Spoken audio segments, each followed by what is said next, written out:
GM.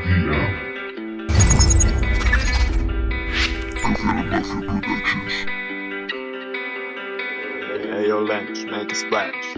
A veces detesto, no soporto tanto dolor, entonces me arresto. Música para mi canción, escribo molesto. Lo que me molesta combato yo a golpe de letra. Disparo mi queja y pom pom, suena que te cagas. Lo primero y primero yo, ya salen las cuentas. Fruto de trabajo y la dedicación, y me puse alerta.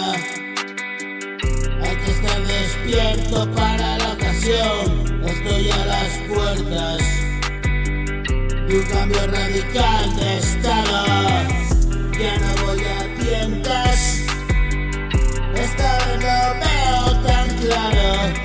Caminaba a ciegas, cuestión de lo que hubiera tomado. Ya no me intoxico, muchos defienden ese estado, solo niños chicos no han pasado lo que he pasado. Escuchas atento, mi canción es un atentado, conciencia despierta, y me alejo así del letargo.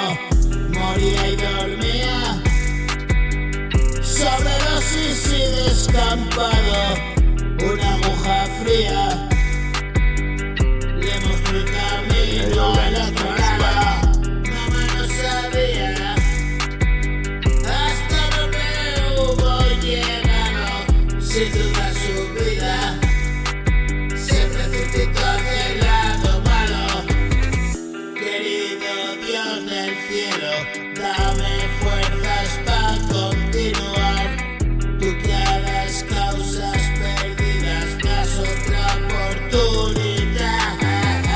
Y se acabó la partida, amigo, vuelvo a barajar y repartiré las cartas para el último juego ya.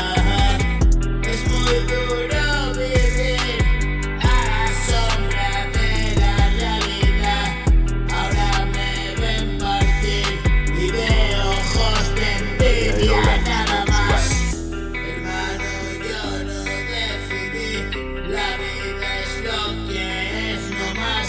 No te preguntes cómo fue, tú me has visto llegar por el camino perdido.